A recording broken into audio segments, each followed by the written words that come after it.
Despierta, joven amada, concluye tu dulce sueño. Escucha el eco halagueño al soplo de esta alborada.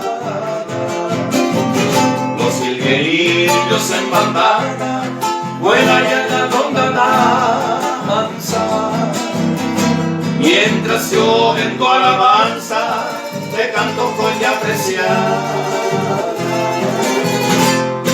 Escucha, bella sultana, mi plañidero acento, y al son de ese instrumento lazo al pie de tu ventana. Y si tu sueño profana esta mi lánguida estrofa, perdón te imploro, mi diosa, mi vida rosa temprana.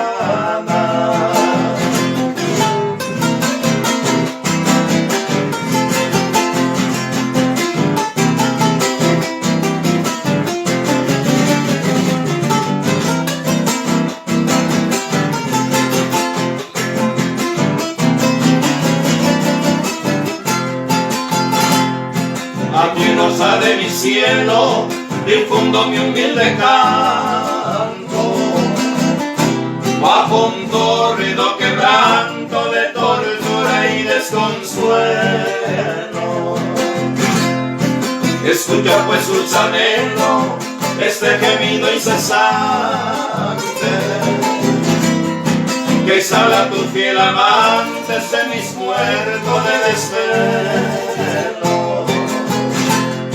Ya el tinte de la aurora salpica el bello horizonte y canta en el alto monte esa calandria cantora, anunciando ya la hora de un amanecer dichoso, con su corteo armonioso y poemas halagadores.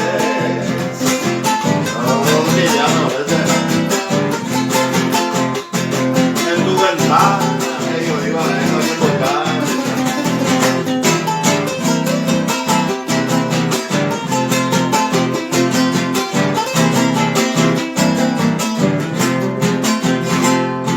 en la inmensa altura que saluda soberana, que embellece el panorama con su nítida blancura,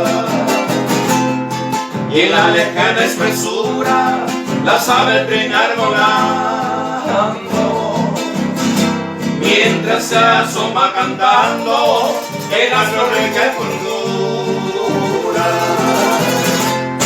Levántate, niña hermosa, de tu cuna perfumada, y ten piedad, bien amada, de mi lira que cumbrosa, en su nota misteriosa, te hizo perder la calma, despertando a tu alma de su sueño color rosa.